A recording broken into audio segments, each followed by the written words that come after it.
UK Home Office is issuing more letters to health and care worker visa holder, informing them to leave the UK within 60 days. It's becoming more messier by the day, as the number of persons getting letter from the UK Home Office is increasing exponentially.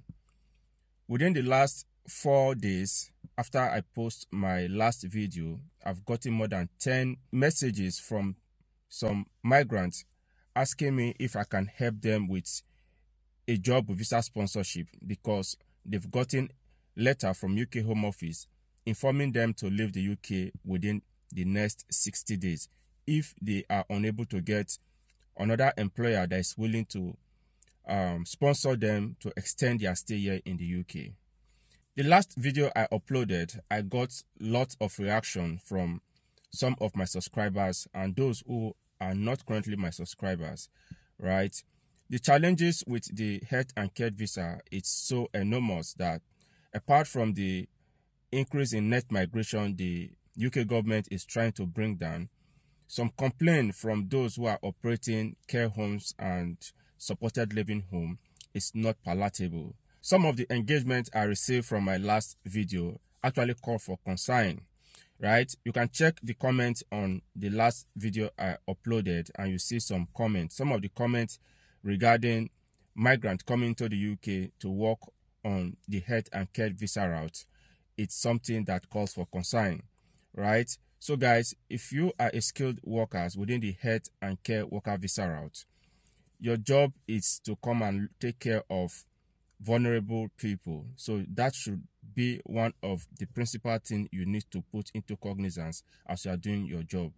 Vulnerable people are very delicate. There are so many laws that protect them and their rights. So if you are working as a skilled worker here in the UK, right, you need to read through some of the terms and conditions that governs your modus operandi.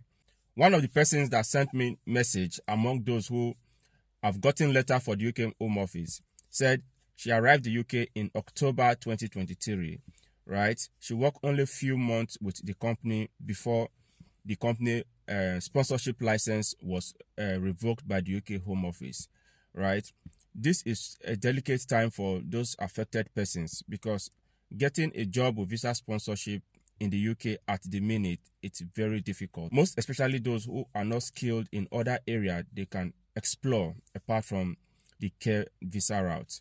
So guys, if you fall within this category and UK Home Office have given you 60 days to leave the UK if you're unable to get another sponsor that will sponsor your stay here in the UK, you need to start applying for job with visa sponsorship within the NHS. Understand the NHS does not sponsor Band 2 and skilled worker unless if you have NVQ3 and you're able to get a Band 3 job with the NHS. That is when you can be guaranteed of sponsorship.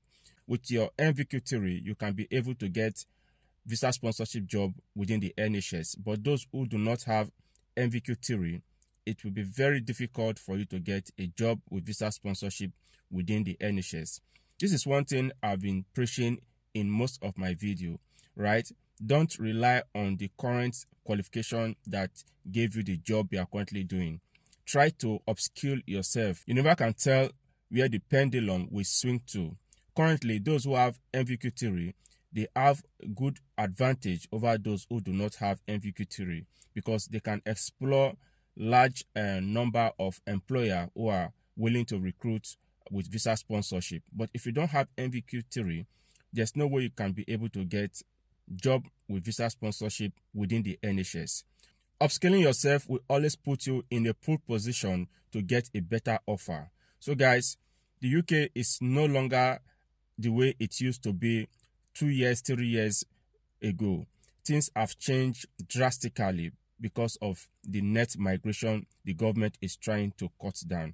So if you are working within the health and care sector and you have skill in other areas that you've not explored, even when the employer you are currently working with still have the valid sponsorship license, try to explore other areas apart from the current health and care visa route you are currently working in. Things are changing exponentially. The government has put up so many measures to cut down net migration, But some of the measures they've put in the past few months is to actually see how they can reduce the number of persons they've granted entrance into the UK not to be able to extend their stay here in the UK.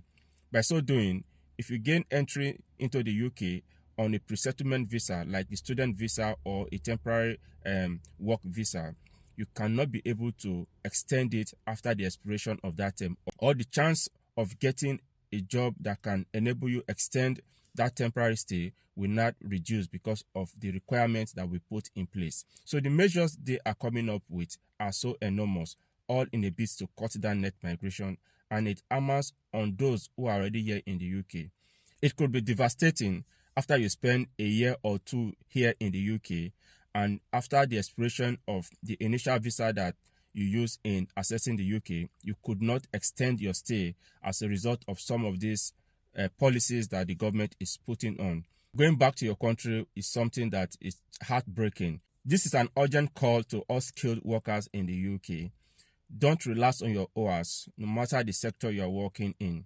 Upskilling yourself is the best thing you can ever think of. It will put you in a pole position, it will give you the rest of mind, and it will make you more attractive to different employers. And if you have skills in other areas, you need to start exploring those skills.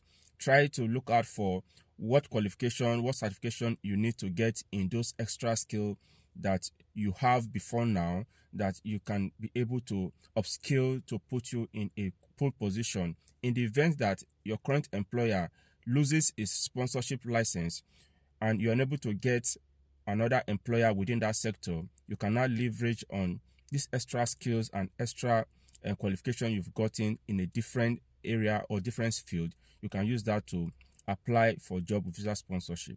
It's really difficult getting job with visa sponsorship.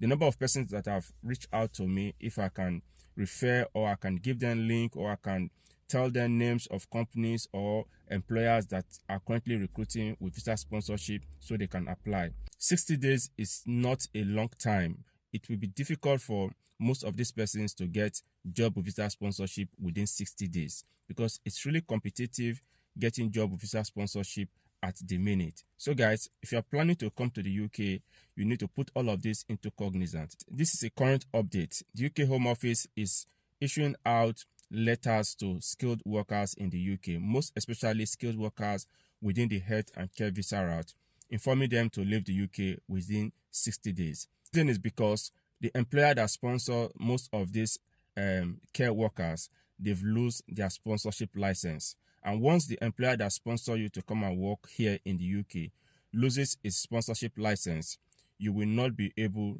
to remain back in the UK, right? The sponsorship license the employer used in sponsoring you, once it's revoked, then your visa will be invalidated. The Home Office will issue you a letter giving you 60 days to either look for another sponsor to sponsor your stay here in the UK or you leave the UK. I feel bad for those who are currently passing through that stage at the minute. If your employer is still having a valid sponsorship license, you need to look out for some of the activities of this employer. Are they issuing out more of sponsorship to employee without any job placement readily available for these persons to work? Look at some of the activities. If your employer falls within that category, just know that within now or in the future, their sponsorship license will be revoked and your visa will be invalidated. Upskilling yourself and, if possible, start looking for job with visa sponsorship in other areas. So guys, we've come to the end of today's video. If you gain value for this video, don't forget to subscribe to this channel and you can share with your friends and contact. You can also give a thumb up so YouTube can recommend this content to a wider audience. See you in my next video.